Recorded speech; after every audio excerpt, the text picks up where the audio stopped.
Yeah. So, all right. So let's dive into a little bit about now. You wrote a book, and that's very interesting title: "Chocolate Drop in Corporate America: From the Pit to the Palace." So, how did that come about? What's it about? And was it stimulated because of your experiences in that male-dominated business? Yes. So it was definitely stimulated by the experiences that I faced working for this particular Fortune 500 company for 7.5 years. The title that you asked, I'm going to break it down by the title and the subtitle: Right. Chocolate Drop in Corporate America. So, y'all, you may not know by me speaking so eloquently and linguistically that I am melanated. I am that chocolate drop, or some people would say Black or African American. I was like, everybody says Black or African American. And then some people get offended because they're like, I'm not from Africa, so I'm not African American. And wild card here, I'm actually Caribbean and South American descent. My mom is Caribbean and my dad was from South America. Well, didn't So I I was like, just hear you say y'all? yeah, That's what I thought. You know what the yeah, plural of y'all is, right? you all. Or all y'all. So I wanted something fun. And I was like, what's fun and irresistible? And I was like, chocolate. Because it's white chocolate, dark chocolate, milk chocolate. It comes in all variations, whether it's crunchy, smooth, semi sweet. And I was like, and you just can't have one bite. Who has ever taken a bite out of a chocolate bar and just said, it satisfied me?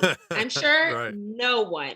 Before you know it, you're over there licking that wrapper, depending on what chocolate bar it is, right?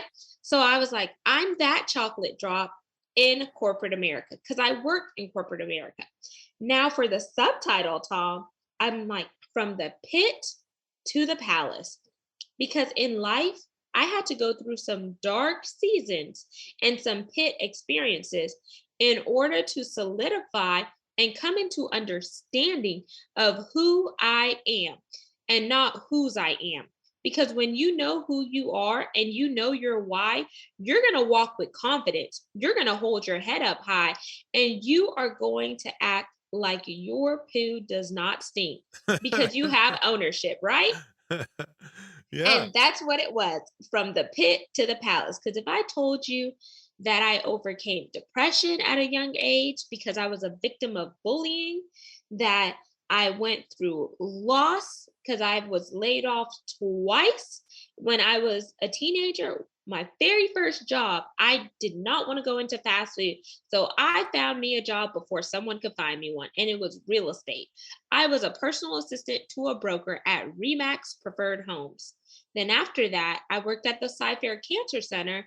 Then after that was my oil and gas hiatus, where I spent 12 years in the industry. So you could see how someone at such a young age has acquired 15 years in a corporate setting as a whole, and 12 of those years were primarily spent in the oil and gas and energy sector. Well, now I understand that your father was a big supporter of you and a big influence on you. What kind of things did he teach you? Is he the impetus for you to speak up? Because a lot of parents are for the kids to shut up and speak when you're spoken to. Oh, yes. My dad was a firecracker just like me. Whenever you come from South America, you have that swag, you have that tang, and you definitely have that pit bull bite. And so my dad always taught me that if you want something in life, you have to go after it. And he's like, if you know who you are and whose you are, the sky is the limit. And my dad was very religious as well as spiritual, and he will always be missed. I can't believe that it's been a year and a half since I lost him. Um, and my mom on the other side was very conservative and, just quiet. So I always did stuff with my dad. Ever since I was a little girl, we were like two peas in a pod. He was my road dog. Even when I got married, my dad was the type of dad where he would start my car for me in the morning. He would make me a fresh cup of tea. So I would have one Arctic cup, and then the other cup would be my Yeti cup with water